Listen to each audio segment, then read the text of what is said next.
Assalamualaikum warahmatullahi wabarakatuh. Halo Sobat HI, selamat datang di video kami Kelompok 1 Ujian Akhir Semester Mata Kuliah Hukum Humaniter Internasional. Saya, Ayu Media sebagai presenter, akan menyampaikan materi terkait Konvensi Hukum Jenewa 1949. Konflik bersenjata dapat berupa konflik bersenjata internasional dan konflik bersenjata non-internasional atau konflik dalam negeri. Akibat dari konflik bersenjata, timbul banyak korban, baik dari pihak kombatan maupun orang-orang sipil. Maka, konflik bersenjata tersebut mendapat pengaturan dalam beberapa konvensi, seperti Konvensi Den Haag 1907, Konvensi Jenewa 1949, dan Protokol Tambahan 1 dan 2 1977. Ketentuan tersebut bertujuan untuk mencegah atau melindungi korban konflik bersenjata supaya terhindar dari tindakan kekerasan yang berakibat buruk, terutama bagi orang yang sudah tidak berdaya. Pihak yang terlibat dalam konflik bersenjata wajib melindungi anggota angkatan bersenjata musuh yang telah jatuh ke tangannya, dan bagi orang-orang sipil dari berbagai tindakan kekerasan untuk tidak dianiaya, disiksa, diperkosa, dan dibunuh. Dalam hal ini, akan lebih menyoroti pada Konvensi Jenewa 1949. Dilihat dari sejarah perkembangannya, Konvensi Jenewa 1949 merupakan hasil usaha dari pengalaman seorang warga di kota Jenewa bernama Henry Dunant, di mana Dunant menulis buku yang dia beri judul Kenangan Solferino tahun 1859, yang melukiskan berbagai kengerian perang yang sudah dia saksikan. Tulisan Dunant dalam buku ini menimbulkan keguncangan banyak pihak, sehingga setelahnya dibentuklah Komite Internasional Palang Merah atau ICRC pada tahun 1863. Pada tahun berikutnya, 1864, diselenggarakan konferensi di Jenewa yang menyusun Konferensi Jenewa mengenai perlindungan prajurit yang luka-luka serta sakit di medan pertempuran darat. Kemudian, Konvensi Jenewa II lahir sebagai penyesuaian dari perkembangan Konvensi Den Haag 1907 tentang perlindungan dan perbaikan nasib para korban perang di laut. Konvensi Jenewa III lahir pada tahun 1929 tentang perlakuan tawanan perang, dan terakhir yaitu Konvensi Jenewa IV 1949 sebagai akibat dari Perang Dunia II, di mana banyak korban yang berasal dari penduduk sipil, sehingga Konvensi Jenewa IV mengatur tentang perlindungan sipil di waktu perang. Dengan demikian, hukum Konvensi Jenewa 1949 atau The Geneva Laws adalah istilah yang dipakai untuk menunjukkan serangkaian ketentuan hukum humaniter yang mengatur mengenai perlindungan para korban perang atau Protection of War Victims, baik terdiri dari kombatan maupun penduduk sipil, yang mana konvensi ini juga dikenal dengan sebutan Konvensi Palang Merah Internasional yang mencakup 4 konvensi, yaitu 1. Konvensi mengenai perbaikan keadaan anggota angkatan bersenjata yang luka dan sakit pada waktu peperangan di laut, atau Conventions for the Amelioration of the Conditions of the Wounded and Sick in Armed Forces in the Field.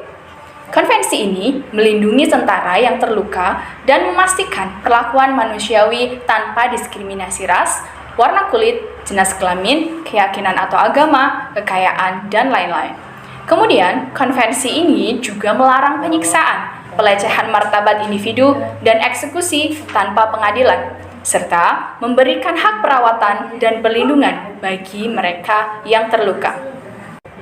Kedua, konvensi mengenai perbaikan keadaan anggota angkatan bersenjata yang luka, sakit, dan korban karam pada waktu peperangan di laut, atau Convention for the Amelioration of the Condition of Wounded, Sick, and Shipwrecked Member of Armed Forces at the Sea, serta perlindungan bagi rumah sakit kapal. Yang ketiga, konvensi mengenai perlakuan terhadap para tawanan perang, atau Conventions Relative to the Treatment of Prisoners of War. Kesepakatan yang dibuat pada Konvensi 1949 tentang tawanan perang yang harus diperlakukan secara manusiawi seperti tertuang pada konvensi pertama, di mana secara spesifik tawanan perang hanya diperbolehkan memberikan nama, jabatan, dan nomor identitas mereka kepada para penangkapnya. Pihak manapun tidak boleh memakai metode penyiksaan untuk menggali informasi dari tawanan perang. Yang keempat, Konvensi mengenai perlindungan orang-orang sipil pada waktu perang atau Convention Relative to the Protections of Civilian Persons in Time of War. Dalam konvensi ini, warga sipil juga berhak mendapat perlindungan serta pengakuan manusiawi yang sama seperti tentara yang sakit atau terluka seperti tertuang dalam konferensi pertama. Kemudian, ada 2 protokol tambahan yang diadopsi pada tahun 1977, yang isinya memperluas aturan perang dan 1 protokol lagi yang disepakati pada 2005. Adapun ketiga protokol tersebut yaitu pertama, memberikan perlindungan bagi warga sipil dan juga militer serta petugas kemanusiaan di tengah perang. Yang kedua, membahas tentang perlindungan bagi korban yang terjebak di tengah perang. Misal, perang saudara. Aturan ini tidak berlaku untuk kerusuhan dalam demonstrasi atau tindakan kekerasan yang terpisah.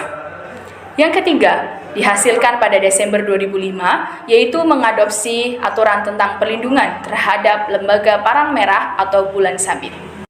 Konvensi Hukum Jenewa 1949 sendiri sangat penting bagi semua penduduk sipil dari negara-negara yang telah meratifikasi.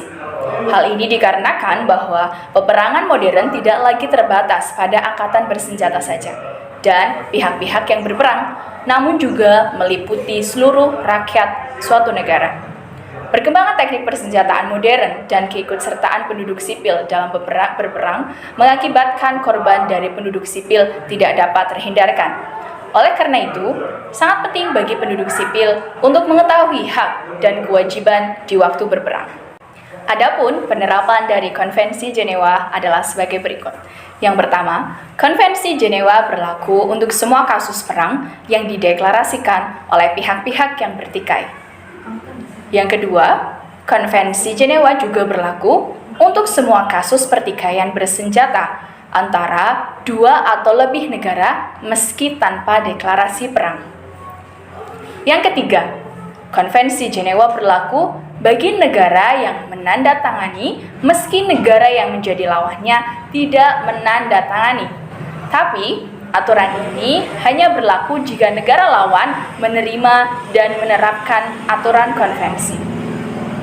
Ada istilah Common Articles dalam Konvensi Jenewa 1949, di mana Common Articles ini diklasifikasikan menjadi 3 bagian: ketentuan umum, ketentuan mengenai pelanggaran dan penyalahgunaan konvensi, serta ketentuan pelaksanaan dan penutup. Adapun penjelasan lebih lanjut adalah sebagai berikut. Yang pertama, ketentuan-ketentuan umum. Dalam keempat Konvensi Jenewa 1949 akan ditemukan pasal-pasal kembar mengenai ketentuan umum ini. Pasal-pasal yang termasuk dalam ketentuan umum mengatur mengenai penghormatan konvensi pasal 1, berlakunya konvensi pasal 2, sengketa bersenjata yang bersifat non-internasional pasal 3, orang-orang yang dilindungi atau protection person pasal 4, lamanya perlindungan diberikan pasal 5, persetujuan khusus pasal 6, larangan untuk melepaskan hak pasal 7, pengawasan pelaksanaan konvensi pasal 8, larangan untuk mengadakan tindakan balasan pasal 46, disemani atau penyebarluasan hukum humaniter pasal 47. Yang kedua, ketentuan-ketentuan mengenai pelanggaran dan penyalahgunaan konvensi. Pasal-pasal yang termasuk adalah mengatur tentang ketentuan umum mengenai sanksi pidana, terdapat pada pasal 49 Konvensi 1, pasal 52 Konvensi 2, pasal 129 Konvensi 3, dan pasal 146 Konvensi 4. Yang kedua, ketentuan mengenai pelanggaran-pelanggaran berat atau grave breaches, terdapat pada pasal 50 Konvensi 1, pasal 51 Konvensi 2, pasal 130 Konvensi 3, dan pasal 147 Konvensi 4. Yang ketiga, ketentuan mengenai tanggung jawab negara peserta Konvensi Jenewa dalam hal ini terjadi pelanggaran, terdapat pada pasal 51-54 Konvensi 1, pasal 52-53 Konvensi 2, pasal 131-132 Konvensi 3, dan pasal 148 sampai 149 Konvensi 4. Dan yang ketiga, ketentuan-ketentuan pelaksanaan dan ketentuan penutup, yakni terdapat ketentuan mengenai berlakunya konvensi atau entry into force. Yang kedua adalah ketentuan mengenai pernyataan ikut serta dalam konvensi atau ratification. Dan yang ketiga adalah ketentuan mengenai berakhirnya keikutsertaan suatu pihak dalam konvensi. Demikian paparan materi tentang Konvensi Hukum Jenewa 1949 yang dapat kami sampaikan. Semoga apa yang telah dipaparkan dapat bermanfaat bagi teman-teman. Saya Ayu Media, terima kasih dan sampai jumpa. Wassalamualaikum warahmatullahi wabarakatuh.